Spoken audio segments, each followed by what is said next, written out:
How's it going, everyone? College Lefty, and in this video I'm going to be playing my first online experience with the MLB The Show 22 tech test. So let's go ahead and get right into it. So the first thing I'm going to do is go into Diamond Dynasty so that way I can auto-generate my team and start opening up some free packs. And just like in previous years, you can use any player from MLB The Show 21 during the beta. I think that this is great. This tech test is awesome. You can purchase these free packs. Check out the new pack animation.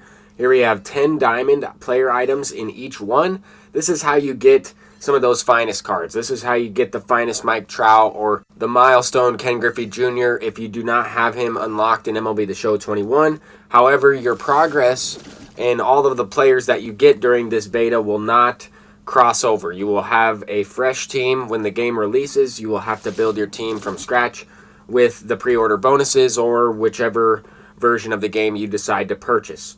But with that being said, we have to build the squad in order to play a game of casual. That is kind of like ranked seasons in this tech test, right? The casual mode allows you to play a 9-inning game on Hall of Fame or Legend difficulty, and that's exactly what I'm going to be doing. I'm going to be building my team here. I'm going to put Albert Pujols at third base because I don't have that player in MLB The Show 21. So I figured why not try him out in this game. Plus, some of these players will have different swings, and of course, the ratings and player swings and how they look, I don't think that is finalized. Obviously, we're going from MLB The Show 21's content, so I guess there is a chance that some of these players will not be available in MLB The Show 22, like we saw with Ted Williams in the last year's beta. But with that being said, we're going to go ahead and hop into the game. We have Shohei Ohtani. We have the All-Star Game version of Ohtani on the mound. I figured I would try him out because he's on the cover. Usually the cover athlete of the game plays extremely well. Last year, Fernando Tatis had a great swing, and Jackie Robinson played extremely well in MLB The Show 21. Previously, before that, Bryce Harper was incredible, always is. But anyway, we're starting this game off with Ohtani on the mound. We got a 2-2 count. This guy hits a ground ball to Jackie Robinson, and he makes the play with 99 speed. If you notice there, you can see the fielder's icon, or at least the badge, for the level of defense that they will play right next to their name rather than underneath their icon. That is kind of a new feature. You can also move the PCI and set it to a certain spot in the strike zone, and it's called the PCI anchor. I don't really think I'll use that a whole lot, but I do like the feature, right? You can click in the L3 button and lock it to the top left corner, to the top right corner of the strike zone, depending on if it's a lefty or a righty. You can go straight up, right down the middle, up in the zone. But anyway, we're in the bottom of the third inning. We have Shohei Ohtani up for his very first at-bat, and he throws a slider right down the middle. Brought in Zach Britton, the reliever with outlier. He throws a slider first pitch, and Ohtani hits the first home run for me during MLB The Show 22's tech test. That is awesome. That's a great feeling. That's a great swing. I was early out in front of it, but it was also right down the middle. We hit not a no-doubter, but a line drive. And Ohtani does have a different swing. I like his swing already. Obviously, just one at-bat, one pitch, one home run. But there, Hank Aaron, I felt like his swing was slightly different. Ken Griffey Jr.'s swing is definitely different. But here's kind of that PCI anchor. I moved the PCI to the middle before he threw the next couple pitches. But he actually threw the ball right to the spot that I was looking for, up and away, and kind of where I locked it. But what that does is if you kind of let go of the PCI, it will not snap back to the middle of the strike zone. It will snap back to where you place it and actually lock it in. And I think that's a great feature. I always like to sit inside or low and inside, but I don't know if I would want to lock the PCI there to snap back to that spot. I might move it up and then lock it there and kind of move it from the spot I like, kind of like that right there. But I don't know. I like to move the PCI to the baseball. I feel like that's a great feature for people that are starting to learn how to use zone hitting and some of the different features in the game, like the different difficulties. They're trying to anchor towards new players. But with that being said, I did like this win expectancy. Shohei Ohtani drives in a bunch of runs. I was looking at this, 93%. I just swung at that pitch randomly. But 93% chance to win. And we're only in the bottom of the fourth. We're up by 4 runs. I thought that was kind of interesting. Because I've given up a 4-run lead, definitely, and it's definitely been in 1 inning as well. I mean, I think it's kind of going off of what are the chances that a Major League Baseball team comes back at this point in the game, down by this many runs.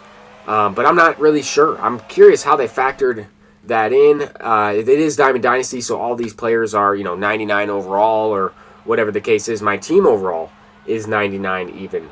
But this opponent does get on the board with the base hit and then hits a solo shot. So we did have a no-hitter going into, I believe, the 5th inning. But then as Shohei Ohtani's kind of losing stamina, he's easier to hit.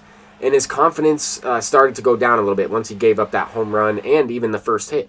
I noticed that as this game kind of goes on, I was trying to keep in mind how the confidence meter would work with that par range for each individual pitch.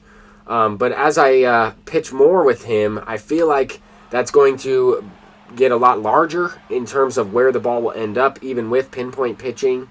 But I'm curious to see all of these types of things, analyze the game a little bit. But here we're going with the low and away slider. He hit it out earlier, but not this one. It's going to be a ground out to Lindor. And I felt like I was going to be able to break the game open a little bit, but this guy did have a couple quality shutdown innings. But if you notice there, I tried to throw the splitter on the inside corner, and that range looked extremely large. And I know that he doesn't have the best control on that pitch to begin with. That is what affects that, but I am also getting up there with the pitch count. So I think that is also a factor, has to be.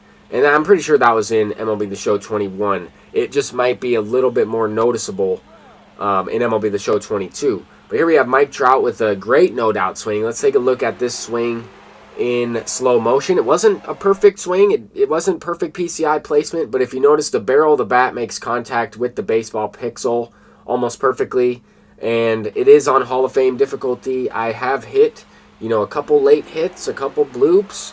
I saw a few of those types of hits in the developer stream that featured co-op mode. I saw a little bit of that. So who knows? I still think, sometimes perfect hits are going to be outs and sometimes bad swings are going to get rewarded.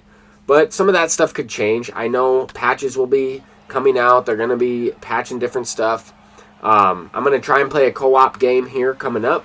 That's probably going to be in the next video. But we're in the top of the 9th. Shohei Ohtani's going for a complete game. Would have liked to get the shutout, but I did challenge this guy with a couple of those pitches, and he had some pretty good swings on a few of them as well. We're down to the last out. It's a 3-2 count, 121 pitches, and he's still in that yellow range. You don't really want to pitch with the pitcher if he's in that range, but I felt like with the 5-run lead, I probably was going to be able to get out of it. We end up winning the game, and Shohei Ohtani is the player of the game. Check out a couple of these highlights. I know my username is on the screen. That's going to be there until the 23rd, and then when the game releases, it won't be there. But I definitely like the way the game looks. I'm trying to get used to how this game plays. I wouldn't say that was the best game I've played, but we had 16 hits. A couple hits said they were errors, but if you notice, I tried to clip the game with my console, and it's just not available. So we're recording with Streamlabs OBS and an Elgato capture card, and that's going to do it for this video. I'm College Lefty, and peace out.